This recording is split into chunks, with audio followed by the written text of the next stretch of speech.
Hey, how are you today? This is John. Thanks for joining me today as we finish this Citadel Space Marine Rhino from Warhammer 40K. In our last exciting episode, the model was finished, the construction was finished, and everything was primed. We put on some weld beads and little details like that. And now it's time to get to the painting. All right, the Citadel way of painting things is a three-part method. You base it in the fang, then you paint over that with rust gray, and you highlight it with Fenrisian gray. I'm not going to paint it the fang because I'm not going to be doing any modulation, and I know that it wants to be, that I need to paint it rust gray. So I'm just going to short circuit the whole process and go right to rust gray. If you were doing, as I mentioned, some modulation, you could start here and then use this and this for further modulation. But I'm going to be doing a brush paint job on this and relying on later steps to provide tonal variation. All right, I have my rust gray in the palette here, and I've thinned it just a little with some glaze medium and a little water. And all I'm going to do is take this large flat brush. It's not even a fairly new brush. It's kind of beat up, but for painting, that's going to be fine. And I'm going to get a little bit of the paint on my brush, wipe off a little of the excess, and I'm just going to very roughly paint that on. It's not going to look great at this stage, but that's okay because I'm wanting just that first layer of paint, and by using this almost dry brush stroke, I'll get it on there fairly smooth because I'm really thinning the paint out on the surface of the model. Now, if you want an absolutely smooth finish, you definitely want to go with an airbrush, but I just kind of like brush painting these models, so I'll use the big brush here. Now note that if there's an area that I need to get down into, I'll stab at it to get into the edges, that kind of thing. But then I go back and I bring all of the paint back into alignment with, I guess you'd say, the vector that I'm painting in, the direction that I'm painting in. And when this dries, it'll be fairly smooth, and later steps of weathering and paint and everything else are going to just kind of blend that in. At least that's my hope. You have to be careful right along here to get those edges where those exhaust stacks are, because they will hide just a little bit. But I'm going to go around the model and I'm going to give it a full coat like that, and then show you what it looks like and see if I want to do another one. Okay, I've got that first layer of paint down, and you can see it's very streaky at this point because the paint's fairly thin, and the method that I was applying it, it's fairly streaky. But what I'm going to do is I'm going to give that just a few minutes to dry. I'll hit it with a hair dryer to speed it up a little bit, and I'm going to go in and I'm going to put on a second coat, and that second coat will finish covering it and will even out those strokes. Because what you're actually seeing there is the primer underneath the paint. So that's how thin it is. It's very thin. But I'll go in and I'll give it a second coat, and we should have a nice blue-gray tank. Okay, I've got that basic, the basic base laid down. I left it a little bit streaky looking. I could have put on another layer of paint to get rid of that, but part of the reason I did all of my brush strokes vertically along here and did more of a pulling back motion along here and a bit of a dabbing motion is that's things that I'm going to be doing later on to weather it. So that is just in line with what I'm doing to weather the model. So you know, you can go for perfect base layer. I could have done it, like I said earlier, with an airbrush, but I'm just going to go ahead and build in some of the weathering. Something I've picked up from Lincoln Wright, that, you know, if a step you're at adds 2 later steps, why not just go ahead and do it ahead of time? So I've got that base on here, and what I want to do next is I want to do some dry brushing across the surface of the tank. But I've got to give it a little bit of time to dry, so it's about time for me to head to work. So I will go do that, and when I return, it'll be just a few seconds for you, but it'll probably be a whole day for me. So next up is the dry brushing. All right, for the dry brushing, I'm going to use Fenrisian Gray, which is the Citadel recommended highlighting color. However, I did a little testing, and I think it's going to help it for me to add just a little bit of white, because I want a little more of a contrast between the base color and the highlight. So I mixed it up, and you can kind of see the difference between the two there. It's probably about 2 parts Fenrisian Gray, 1 part white. I wasn't too precise about it. And what I'm going to do to start off, so I don't waste paint, is I'm going to actually get some of this paint off of my mixing brush here, and then let that sit over in the water. And then using my handy dandy makeup brush, not my makeup brush, I mean it's my brush, but I don't use it for makeup because I don't wear makeup. But I'll wipe that off, and then I'm just going to go through and start highlighting the edges. Now, you can obviously do this how you want. I like it to not only do edge highlighting, but to introduce a little bit of chipping also, a little bit of weathering, so that if you get a few streak marks on the edges when you're doing it this way, I think that's okay personally, because it just adds to the later weathering to come. But it also, the point of highlighting is to give the eye something to latch onto. When you're looking at a monotone color like this, it's hard for the eye to see details and things like that. So this helps bring those out. Anyway, I'm going to continue on around the model and do this dry brushing, and I'll show you what that looks like when I'm finished. Okay, I finished the dry brushing, and it's just helped those details pop out a little. I liked how it was giving edges a little bit of a weathered look, so I went a little heavier. I don't know if you can see that along the edges, and I thought that just helped introduce some weathering. I'm going to go back, and there's going to be more weathering in there, of course, but it helped pop that detail out. Now, the next thing I'm going to do, I looked online. I don't know a whole lot about Warhammer 40K, but I looked online and I saw several of these rhinos that are painted in the Space Wolves color, which is apparently the faction I'm painting, and they had these areas done in yellow, which I really liked. So I'm going to paint those yellow. Okay, I've got my mix of yellow here that I want to paint these parts here. I've got about, the ratio is about 5 parts of this Vallejo flat yellow with 1 part Vallejo game color gold yellow. So it's almost a primary yellow, but just punched up a little bit. Then I'm going to use this Army Painter Wargamer Regiment brush to do the painting. And all I'll do, you know what's coming. I don't need to explain this in that much detail. I'm just going to go in and I'm going to paint these areas, trying to get it right up to the line.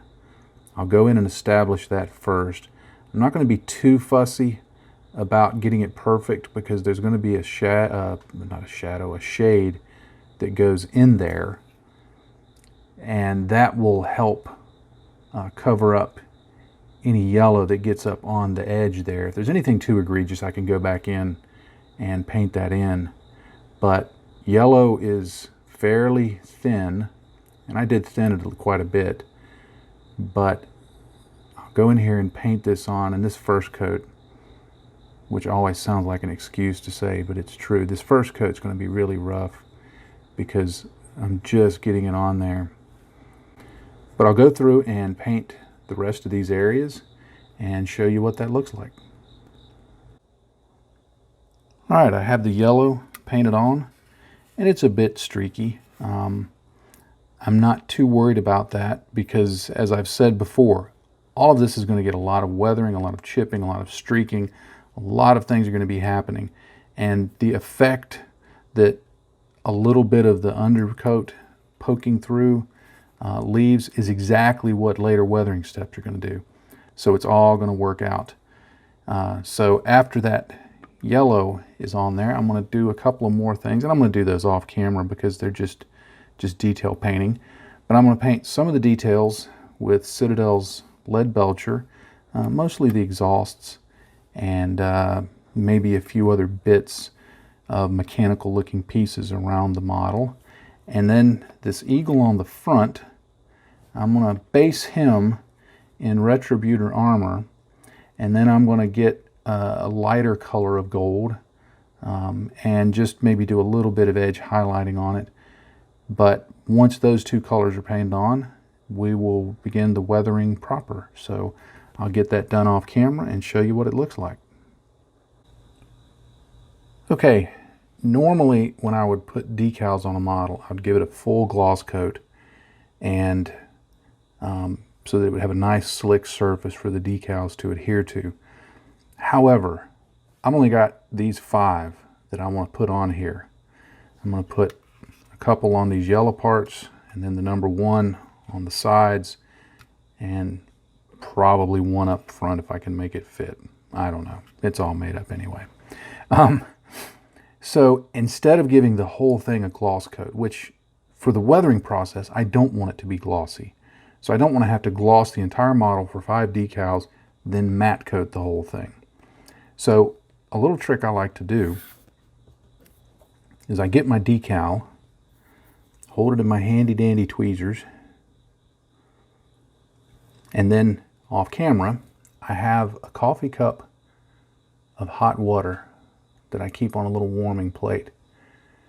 And if you want to know how hot it is, it's hot enough to be coffee. So you could drink it, but it's not so hot that it's boiling, to give you a comparison. Now, I'll dab off the excess water. And you see this guy slides around nicely. And what I'm going to do, you have to be very careful with this, but I'm going to take him completely off the backing paper. I'm going to dip into this bottle of Future, and I'm going to actually paint Future onto the decal. Now again, you got to be really careful doing this. You might say, well, why don't you just paint it on the model? Well, I usually get too much on the model. I don't want a giant glossy spot because it will change the finish of the surface. And so now I can just take this and plop that on there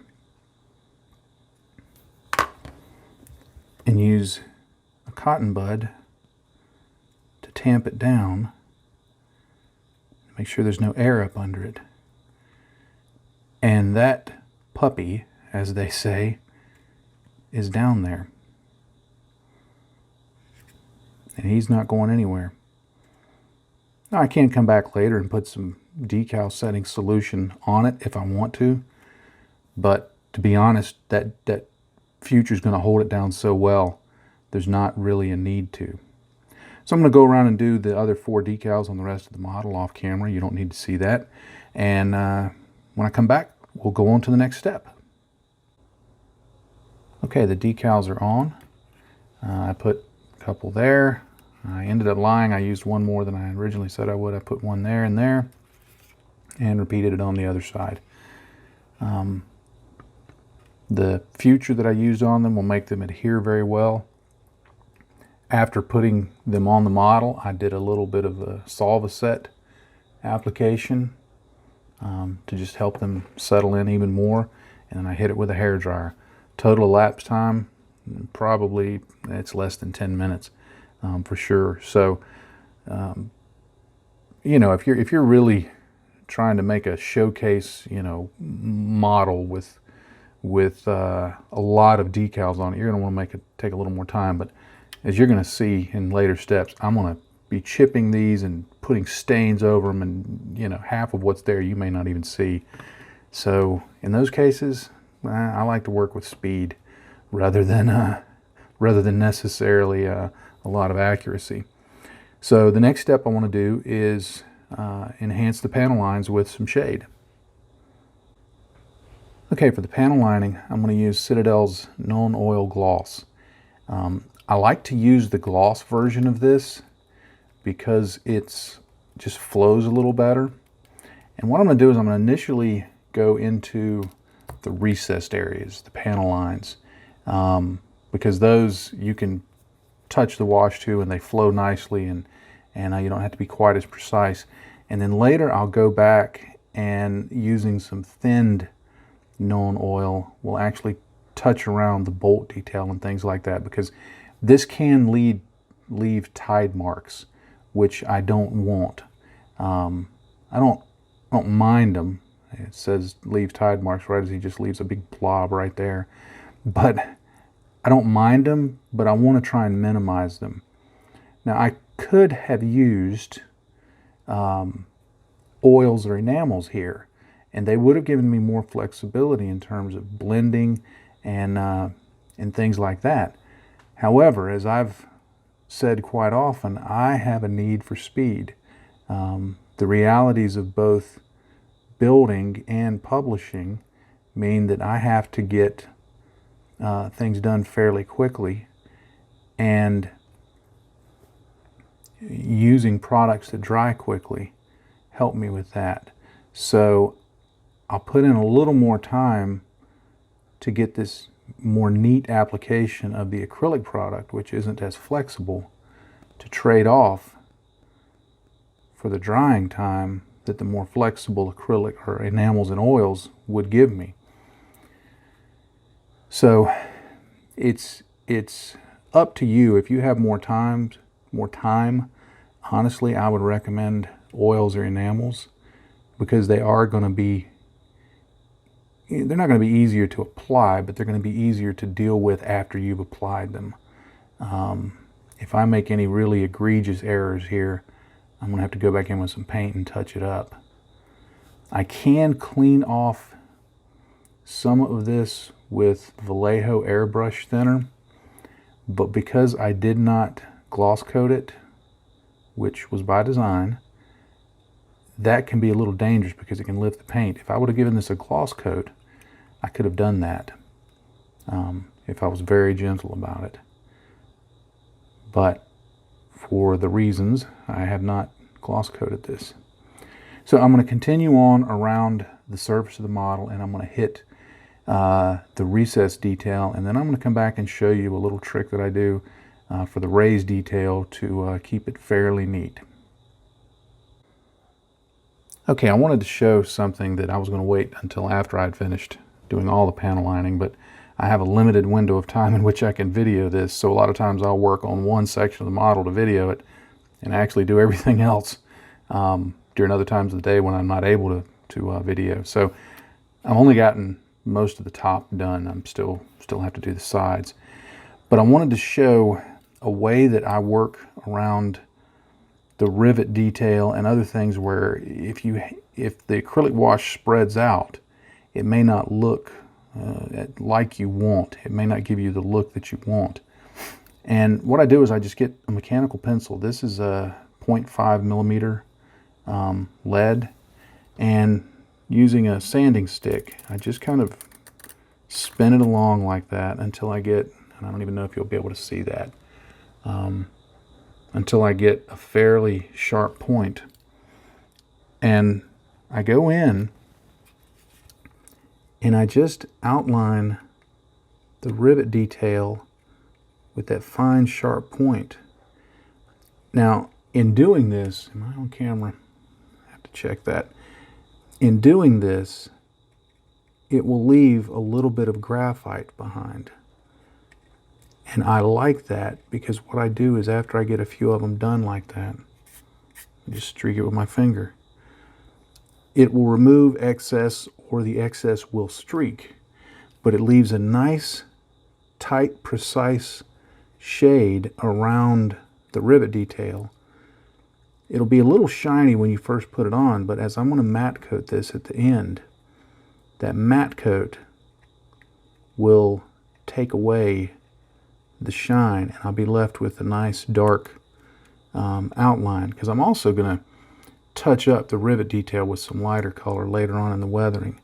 And even some panel lines like this that are a little tighter that I didn't get in with the shade, I can just darken those in like that, very neatly and precisely. Now, truth be told, on a few models, I've actually done all the panel lines this way. It's quick, it's neat, it's easy. If you make a mistake, you can actually erase it.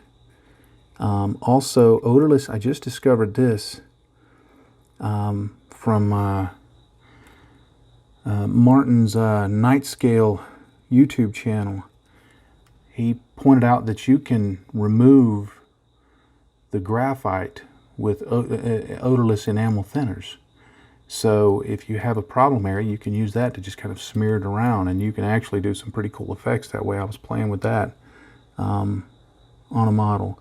But I go around this raised detail, and it gives me much more precise lines that help the detail pop out, but doesn't have the bleed that can often come with the acrylic washes. Like you see, there's a little bit right there from the acrylic wash, and I'm okay with that because I know later weathering is going to cover it up. And I keep saying that over and over, and it sounds like a cop-out, but it's really not. It's true. If you spend all of your time trying to be very precise about one step, you may be wasting your time, because down the road, if you're adding weathering over the top of it, you can add a chip to it or something like that. It won't matter in the long run anyway. So I'll continue using these two things to darken in the various detail to help them pop out. And then once that's done, I'll show you what it looks like, and we'll continue on with this build. All right, I have all the panel lines shaded in, and the recesses, and all of the things. And I tell you what, I love these kits for all the detail, but man, there's a lot of surface area to cover, even on this little bitty model. So took me a little while to get that done, but I like the way it looks. I like the way it makes the detail pop out, so you can actually see it. Is it realistic? Probably not. Is this realistic? Nah. So I don't worry about it too much. Okay, the next step is I'm going to start in on all the chipping. Okay, for chipping any model, you have to decide ahead of time, do I want it light chipping, heavy chipping? Do I want single color, multicolor? All of those things contribute to the look at the end. On this one, I want to do some multicolored chips. I want to do lighter colors, lighter chips of the base to suggest scratching down into the paint. And then I want to go back over that with darker chips to suggest things that go down to the underlying material, whatever that material is. I'll also need to do some chipping on the yellow areas, and that I'm probably going to do a light yellow scuffing and then take it down to like it's chipping the underlying to the underlying blue, assuming this yellow was painted on later. And then I may even do some dark chips. And I want this to be fairly heavily chipped. I don't play the game, but what I understand is these vehicles are have been around a long time, they're used a long time, and they're serviced enough to keep them going for their purposes. But in terms of you know, giving them a repaint and stuff like that, that may not happen a lot. So I'm just going to go with very heavy chipping, and I tend to get a little overboard with my chipping anyway, so who knows what this is going to end up looking like. But I'm going to deliberately go very heavy on it because I have fun doing it. So that's kind of some theory of chipping, and I think it helps to kind of decide that ahead of time, what it is that you're heading for as a target, and then that kind of informs how you do it. For the colors, I'm going to start off with a mix of white and yellow to do the chipping on these yellow portions here. I want to do those areas first, so that if I get any on the other area up here, I can correct that easily and move on.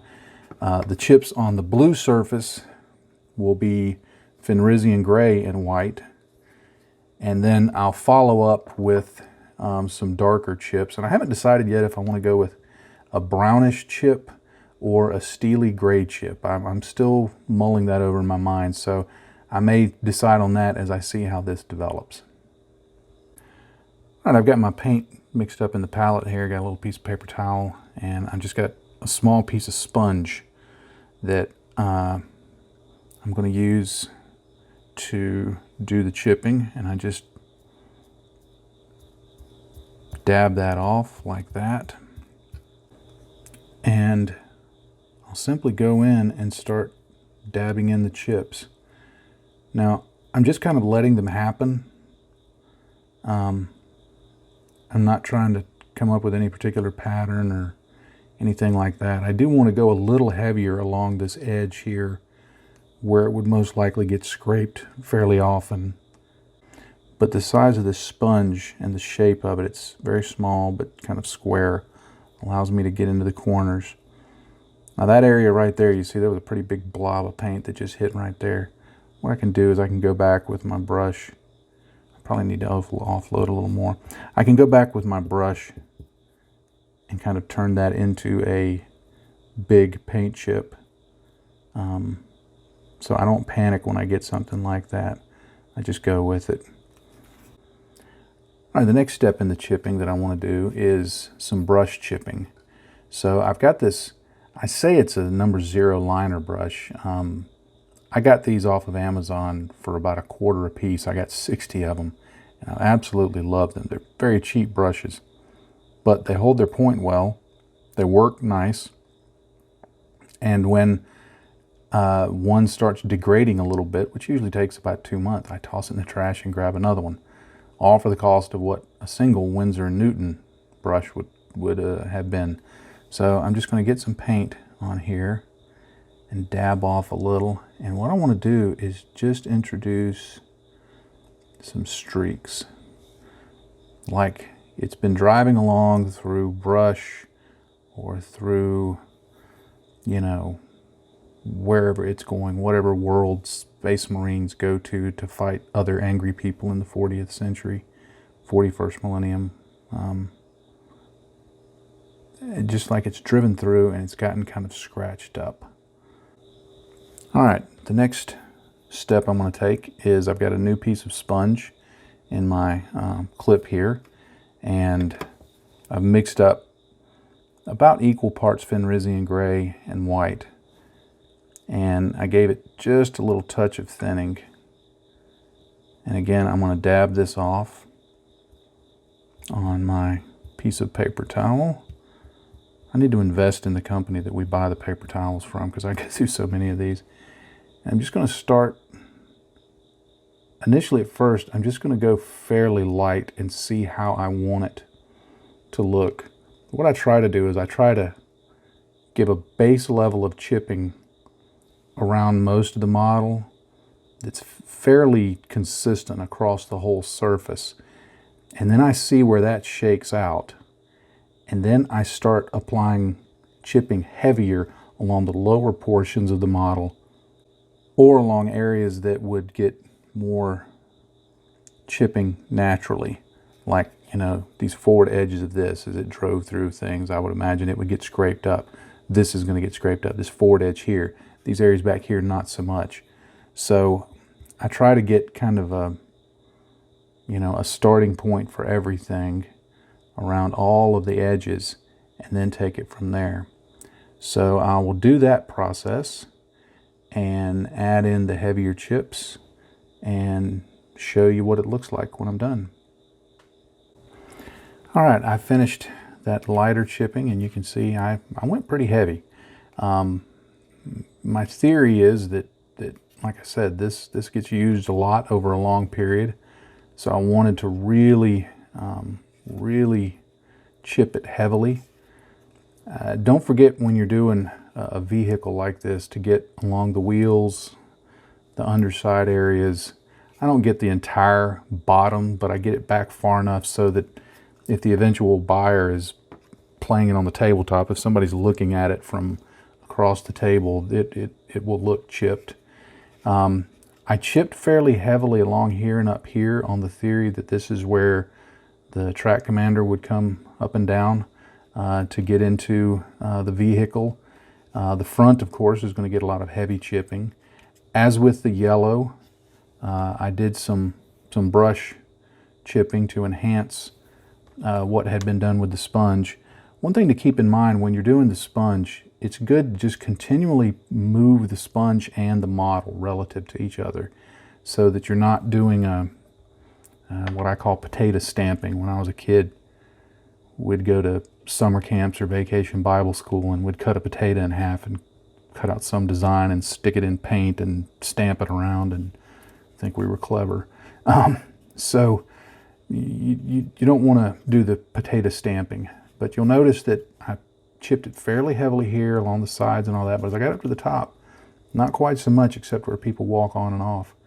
And I put in some blue here on the yellow areas, just to suggest it's going down to the underlying paint. All right, for the darker chips, I've decided I'm going to be using this chipping brown color from Vallejo Mecha Color.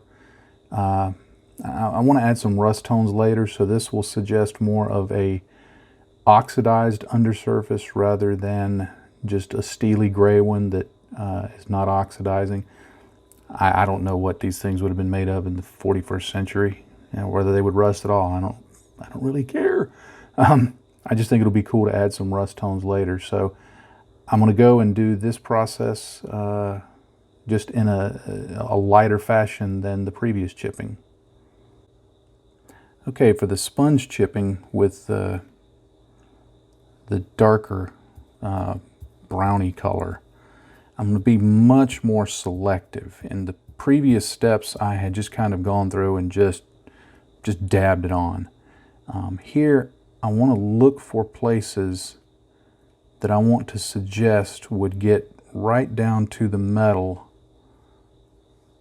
Like I know along here, along the bottom edge, that's going to be something that it's near the ground, it's near dirt and rocks and limbs and trees and, all of the skulls they have in Warhammer 40K. I imagine those skulls, chip up things a lot. So I want to get along this lower edge here fairly significantly, but around the rest of it, I'm going to be a lot more selective and will resort to brush painting the chips on rather than necessarily using the sponge. So I'll go around and I'll do this. I'll make a few areas heavy, not necessarily for realism, but for visual interest, just to catch the eye and draw the eye towards a detail or something like that. And I'll use the brush also, and when I'm done, I'll show you what that looks like. Okay, I've got all of the chipping done that I want to do, and you can see that I went heavier down here. I added in some streaks to kind of give them a bit of a 3D look in those areas here and here. Gave it a really heavy one right there. I want to develop some rust there and here and some other places. There's another area that I went really heavy, just to give me something to work with later. And I think he's looking kind of beat up. That's what I want. Okay, I thought I'd be able to get in the whole weathering process in one video, but I've done a little bit of checking on the clips that I've shot, and I realize this thing is going to go way long if I do try to get all of it into one video. So I think developing it to this point, getting it painted, getting it panel lined, getting the decals on and getting it chipped is a good logical stopping point. I hadn't planned on a episode 5, but it looks like we're going to get one. So in the next episode, I'll go over the rest of the weathering and get all of that in and get that finished up so that you can see what it looks like. And I'll try to do that so the two follow on fairly quick, because I'm enjoying this model, but I'm ready to move on to the next one. All right, with all that rambling said, thank you so much for watching the video as we're working on this Rhino, and I hope you've enjoyed it and learned something from it. Thank you very much for being a patron. I do appreciate that. My family and I are very blessed to have you supporting us. So thank you very much. And in the next episode, we'll get this weathered and finish it up. Happy day to you, friends. Bye-bye.